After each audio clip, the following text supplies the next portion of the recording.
نبی کریم صلی اللہ علیہ وسلم پر درود پاک پڑھنا سعادت مندی کی علامت ہے، اور چونکہ اللہ تعالیٰ نے قرآن عظیم میں نبی کریم صلی اللہ علیہ وسلم پر درود پاک پڑھنے کا حکم دیا تو اس پر عمل کرنا ایک عبادت کہلائے گا۔ اور عبادت میں کئی درجے ہوتے ہیں، کوئی عبادت فرض ہوتی ہے، کوئی واجب ہے، کوئی سنت ہے، کوئی نفل ہے۔ درود میں بھی یہ چاروں درجے ہوتے ہیں۔ اللہ تعالیٰ نے فرمایا یا ایھا الذین آمنوا صلوا علیہ وسلموا تسلیما، اے ایمان والو ان نبی کریم صلی اللہ علیہ وسلم پر درود اور خوب سلام بھیجو۔ تو اب اس میں فرض یہ حکم ہے، زندگی میں ایک بار اس حکم کو پورا کرنا لازم ہوگا۔ اس اعتبار سے درود پاک زندگی میں کم از کم ایک بار پڑھنا فرض ہے۔ پھر واجب کا درجہ آتا ہے، کسی بھی مجلس اور محفل میں آپ فرسٹ ٹائم نبی کریم صلی اللہ علیہ وسلم کا نام اقدس سنیں تو درود پاک پڑھنا واجب ہے۔ یہ جیسے اذان ہو رہی ہے، اذان میں آپ کو نبی کریم کا نام اقدس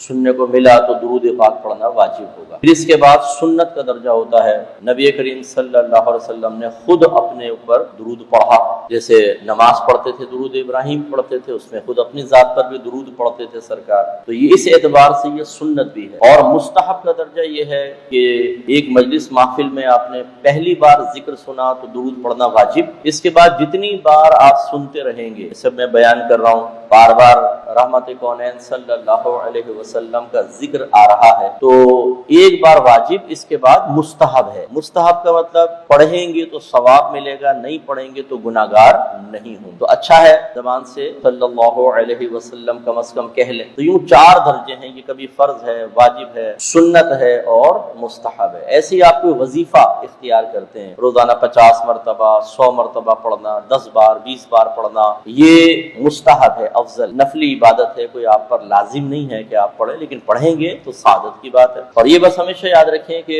اللہ تعالیٰ کو استقامت مطلوب اور محبوب ہے، کثرت نہیں، کیونکہ استقامت میں نفس پہ قہر ہے، کثرت میں اتنا نہیں ہوتا۔ آپ لمبے لمبے وظیفے پڑھیں، زیادہ سے زیادہ 50 یا 100 تک آپ کی طبیعت اس کی طرف مائل رہے گی، اور اس کے بعد بس بیزاریت، خوف، عدم توجہی، ہونٹ ہل رہے ہیں، تسبیح کے دانے گر رہے ہیں اور آپ کی توجہ کہیں اور ہے۔ تو ہماری بعض خواتین جو ہیں وہ بیٹیوں کے رشتوں کے لیے، بچے کی نوکری کے لیے، انٹرویو میں کامیابی کے لیے، باہر کے ویزوں کے لیے، شوہر کے قابو میں آ جانے کے لیے اور ساس کے سرنڈر کر جانے کے لیے لمبے لمبے وظیفے حاصل کر لیتی ہیں اور سمجھتی ہیں اب تو فتح بالکل نزدیک ہے، کیونکہ عامل صاحب نے کہا ہے کہ فجر کے بعد 5000 مرتبہ، ظہر کے بعد 2000، عصر کے بعد 3000، مغرب کے بعد 1000 اور عشاء کے بعد 5000 مرتبہ پڑھنا۔ اتنا پڑھوں گی تو اللہ تو متاثر ہوا ہی ہوا، معاذ اللہ ثم معاذ اللہ۔ جو میں اکثر آپ سے عرض کرتا ہوں کہ اللہ کی معرفت کے نہ ہونے کی بنا پر ہم اسے ایک عام انسانوں کے درجے پہ اتار کر ویسی اس کے لیے کیفیات تصور کر کے اور اس طرح کے اقدامات میں مشغول ہو جاتے ہیں۔ تو ایسی خواتین تھوڑی دیر تو توجہ رکھتی ہیں، پھر اس کے بعد بیچ میں روک کے ارے دیکھنا چولہے پہ